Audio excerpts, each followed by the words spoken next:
L'agriculture bio dans le Rhône, le préfet a annoncé ce matin à Saint-Maurice-sur-Dargoire une aide de l'État aux producteurs entre 5 à 6 millions d'euros par an.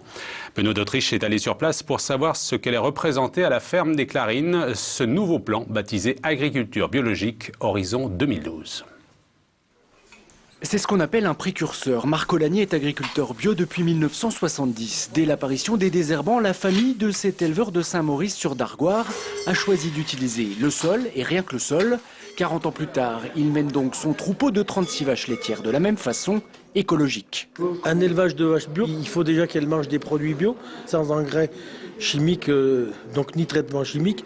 Et puis elles mangent donc les céréales de la ferme. Avec 36 vaches, la production, elle est de 150 ml de lait par an.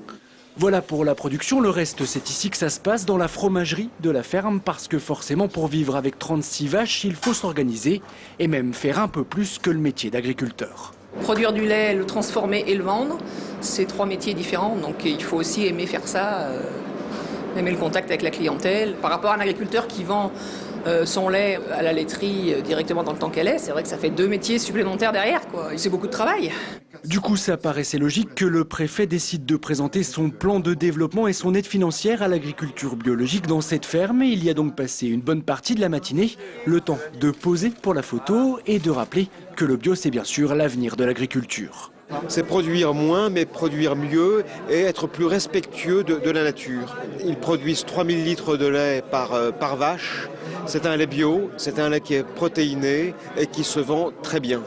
Plus de 400 € la tonne par rapport aux autres catégories de lait. Pour que tous les agriculteurs suivent l'exemple, il reste quand même un peu de travail. Dans le Rhône, il y a moins de 150 exploitations certifiées biologiques, ça c'est la première chose. La deuxième, c'est que devenir producteur bio, ça demande du temps, 2 ans minimum.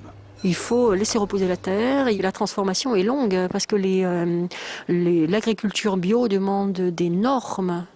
Et on ne passe pas bio comme ça d'un simple coup de doigt, un coup de pouce, on dit on est bio, non. La nouvelle aide apportée par l'État pourrait donc inciter certains à franchir le pas. Dès cette année, 5 à 6 millions d'euros devraient être partagés entre tous les producteurs bio de la région Rhône-Alpes.